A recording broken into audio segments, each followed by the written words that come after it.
단어에는 다양한 의미가 있습니다. 희망과 이상, 그리고 헛된 기대나 망상도 있고요. 우리가 잠을 잘 때 꾸는 꿈도 있습니다. 그런데 우리의 꿈속 풍경은 어딘가 모르게 비현실적이죠. 그래서 더욱더 아름답고 몽환적이기도 합니다. 누군가의 동경과 바람이 가득 담긴 신비한 꿈. 오늘은 그런 꿈속 풍경을 그림으로 만나보겠습니다. 날씨를 그리다 시작합니다.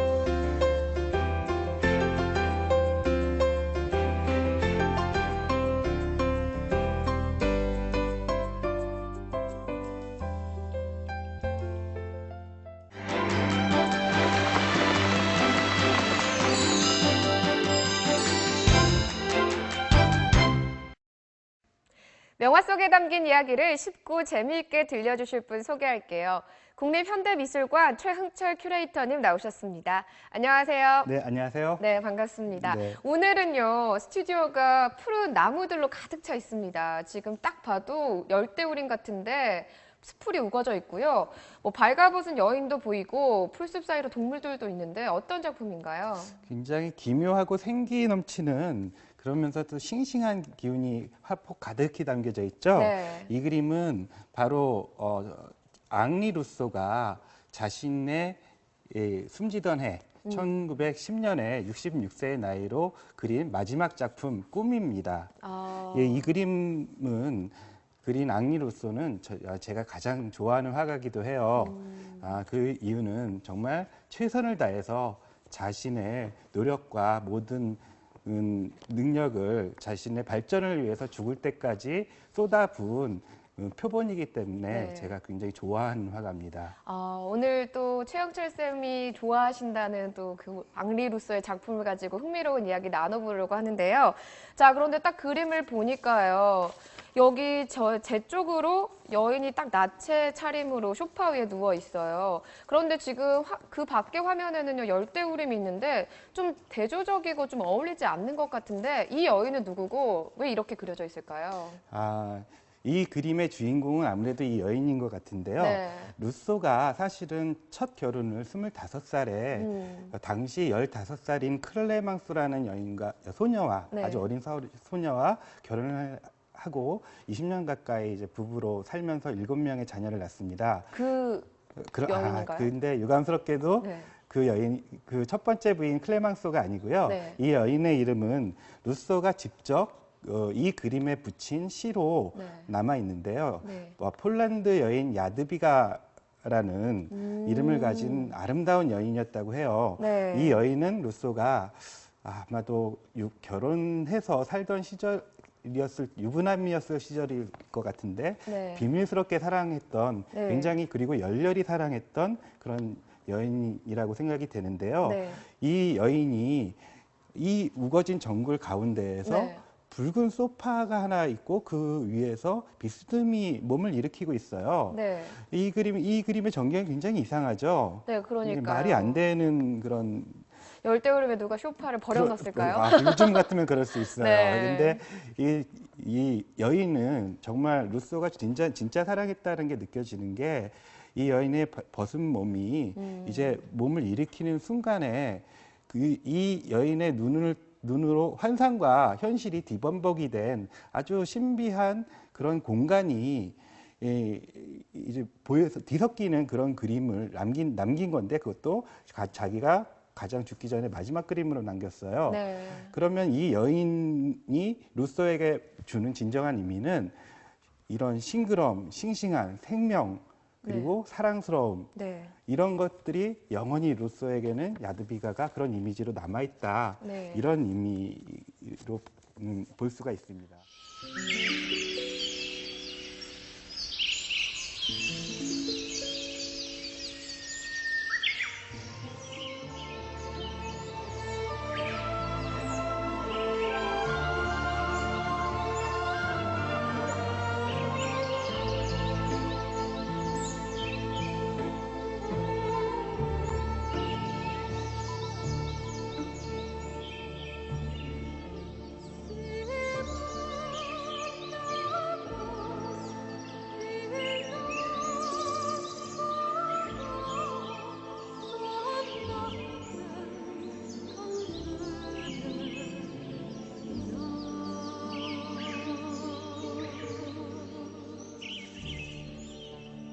그러니까 지금 열대우림과 소파를 사이에 두고 두 세계가 공존하는 거네요. 두 세계와 시간과 각각 네. 서로 다른 시간대들이 여기 또 있죠. 낮과 그리고 정글은 낮인데 네. 하늘은 밤이고 아. 그리고 어디는 아프리카에 사는 사자가 있고 어디는 인도에 사는 뱀이 있고 그 각각의 식물들도 어디는 인도네시아에서 볼 수 있는 그런 네. 양치식물, 다른 식물들은 뭐 아프리카 밀림에서 나오는 그런 나무들 네. 이런 것들이 하나의 공간에 마구 뒤섞여 있습니다. 작품 타이틀의 꿈에 맞게 자기가 원하는 그런 오브제를 다 섞어가지고 그림을 그려놓은 것 같은데요. 그런데 딱 보니까 지금 굉장히 세밀하게 그림이 표현이 되어 있어요. 네. 꽃들하며 열매 그리고 심지어 동물들의 눈까지 굉장히 세세하게 표현이 되어 있는데 이 정도로 열대우림을 표현했다고 하면 아마 루소가 이곳을 방문한 적이 있었겠죠? 루소는 유감스럽게도 죽을 때까지 파리를 벗어나지 못했어요. 그럼 열대우림은 파리에도 있나요? 없는 걸로 알고 있는데. 예. 열대우림은 없지만 네. 열대우림을 옮겨놓은 듯한 곳은 있었어요. 어느 곳이죠? 17세기에 개장한 최초의 식물원이라고 불리는 파리 식물원이 베르사유궁 인근에 개장을 했습니다. 네. 당시에 파리에는 식물원이 생기고 런던에는 동물원이 생기고 이런 어떤 역사가 있는데요. 네. 당시 파리 시민들이 굉장히 고단한 일상에서 지칠 때면 이렇게 식물원이나 다른 동물원을 방문을 해서 그런 지친 일상에서 벗어나는 그런 공간이었는데 루소가 이제 그림을 그리기 시작하면서 꾸준히 여기 파리의 식물원들, 박물관들, 동물원들을 이제 다니면서 열심히 뭔가 이제 이 드넓은 세상에는 무엇이 있을까, 어떤 동물이 살고 있을까, 어떤 식물이 살고 있을까 이런 것들을 그 식물의 표본 박물관에 있는 어떤 그림들 남겨진 그리고 탐험가들이 기록한 글 네. 이런 것들을 열심히 찾아서 봤다고 해요.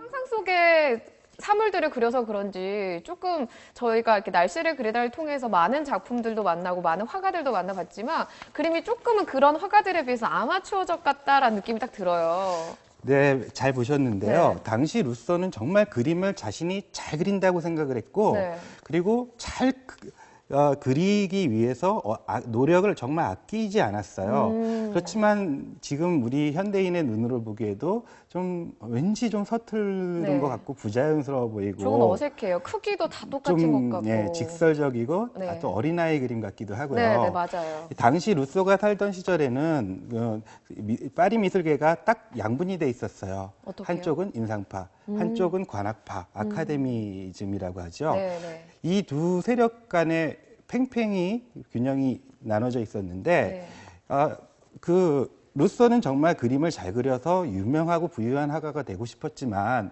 그런 인정을 해주는 사람도 없었고 네. 그리고 그런 그림을 배울 만한 교육을 전혀 받지를 못했어요. 네. 그런데 루소는 오로지 30대 후반부터 어느 날부터 갑자기 붓을 잡고 혼자서 그림을 열심히 그렸거든요. 네. 그 세관원 생활을 하면서 그림을 혼자 배워나갔기 때문에 네. 원근법, 명암법, 형태를 잡는 법 이런 걸 그냥 혼자서 한 거예요. 네. 그러니까 뭐 보통 제로 베이스라고 하잖아요. 네, 그러니까 네. 아무도 루소에게 가르쳐 준 게 없는데 스스로 어깨너머로 보고 또 어깨너머로 배운 거 가지고 미술을 이렇게 독학을 했다는 말씀이네요. 그렇죠. 그러니까 어디에도 구속되지 않는 어떤 자유로움.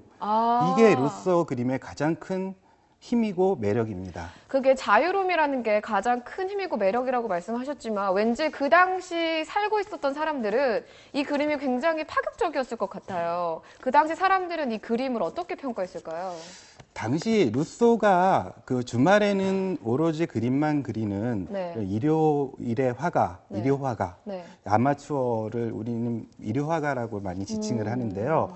그런 단조로운 세관 생활, 파리로 드나드는 화물들의 그냥 그 통행세를 징수하는 게 직업이었거든요. 아, 네. 그리고 굉장히 작은 월급으로 가난하게 생활하는 그런 상태에서 네.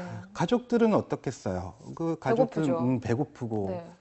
아프면 병원에 가서 네. 고쳐야 치료도 못 되는데 받고. 예, 돈이 없고 가난하니까 치료도 네. 제대로 못 받고 그래서 무려 자식이 7인데 5명이나 일찍 죽습니다. 아, 가난과 또 이 굶주리 먹이지 못해가지고 그랬군요. 네. 그런데 그 가장인 루소는 그림을 그리거나 네. 아니면 아주 뭐 싸구려 바이올린을 켜는 일로 그렇게 소일하는 것처럼 보이니까 네. 게다가 49살에 그 공무원 자리도 때려치우고 나와요. 아, 다른 사람들이 봤으면은 되게 무책임한 가장이다라는 생각이 예, 들었을 것 그리고 같아요. 오로지 나는 그림을 잘 그리니까 그림을 그려서 성공할 수 있어라는 근거 없는 자신감을 가지고 나옵니다. 네. 회사의 가족들과 아내까지도 병들어 죽고요. 네.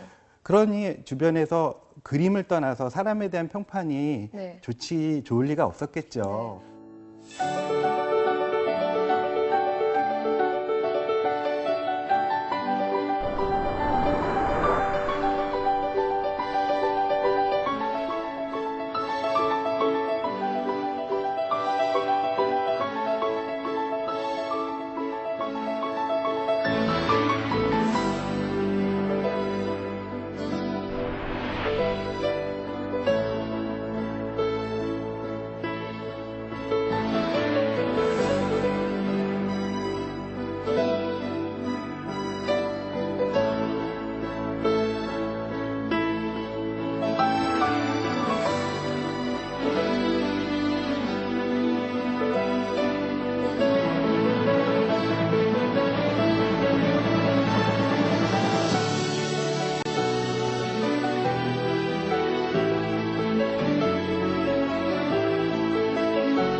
그런데 당시에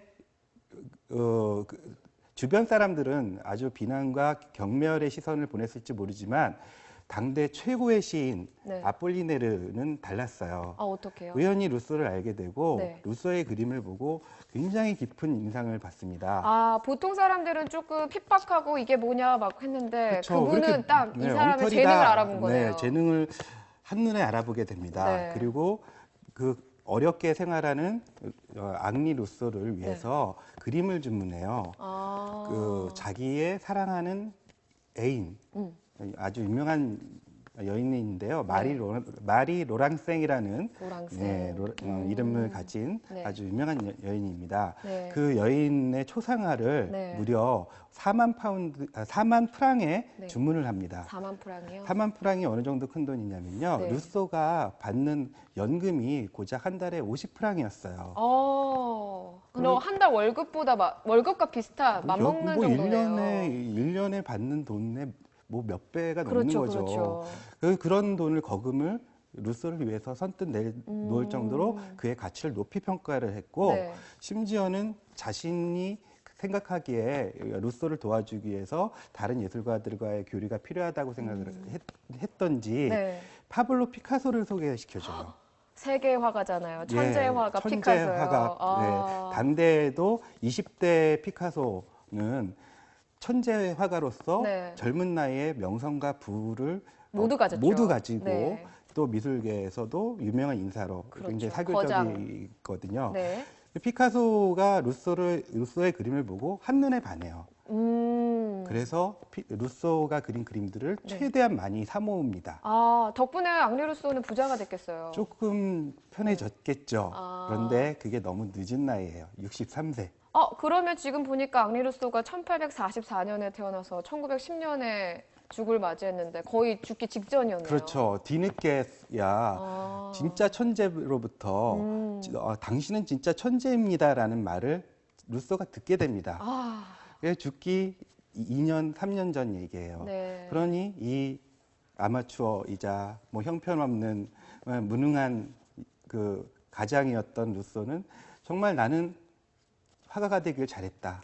더 이상 여한이 없다. 여한이 없다. 그동안 행복하다. 고독하게 그림을 그렸던 그런 쓸쓸한 시간들이 헛된 시간이 아니었다라는 생각이 들었을 것 같아요. 어떻게 보면 가장 행복한 순간에 네. 눈을 감은 화가일 수도 있습니다. 네, 아무리 환경이 좋지 않아도 이 환경 탓을 하지 않고 자기가 하고 싶은 그림에 열정과 집념을 쏟았던 우리 앙리 루소.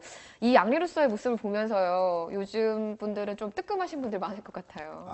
그렇겠네요. 네, 오늘 이렇게 앙리 루소에 관련된 그림 한번 얘기해봤는데요. 흥미로운 이야기 들려주셔서 감사합니다. 그런데 오늘 이렇게 시간 어떠셨어요? 함께한 시간? 제가 가장 좋아하는 그림, 좋아하는 화가를 네. 여러분들에게 소개할 수 있는 기회를 이어서 네. 더할 나위 없이 소중하고 네. 뜻깊었습니다. 네, 좋습니다. 무엇인가 해볼 테야 하고 결심을 해도 줄곧 환경 탓하면서 이루지 못했던 경험 있으시죠? 꿈은 운이 아니라 자신의 노력과 열정인 것을 다시 한번 느낄 수가 있었는데요. 결과물이 당장 눈에 보이지 않아도 천천히 또 꾸준히 노력하다 보면 자신의 꿈을 이룬 그날이 분명히 올 겁니다. 지칠 때마다 루소의 삶을 되새겨보면서 이겨내는 것도 좋겠죠. 날씨를 그리다 이만 마치도록 하겠습니다. 다음 시간에는 더 풍성한 이야기 가지고 찾아올게요. 시청해주신 여러분 고맙습니다. 선생님도 감사합니다.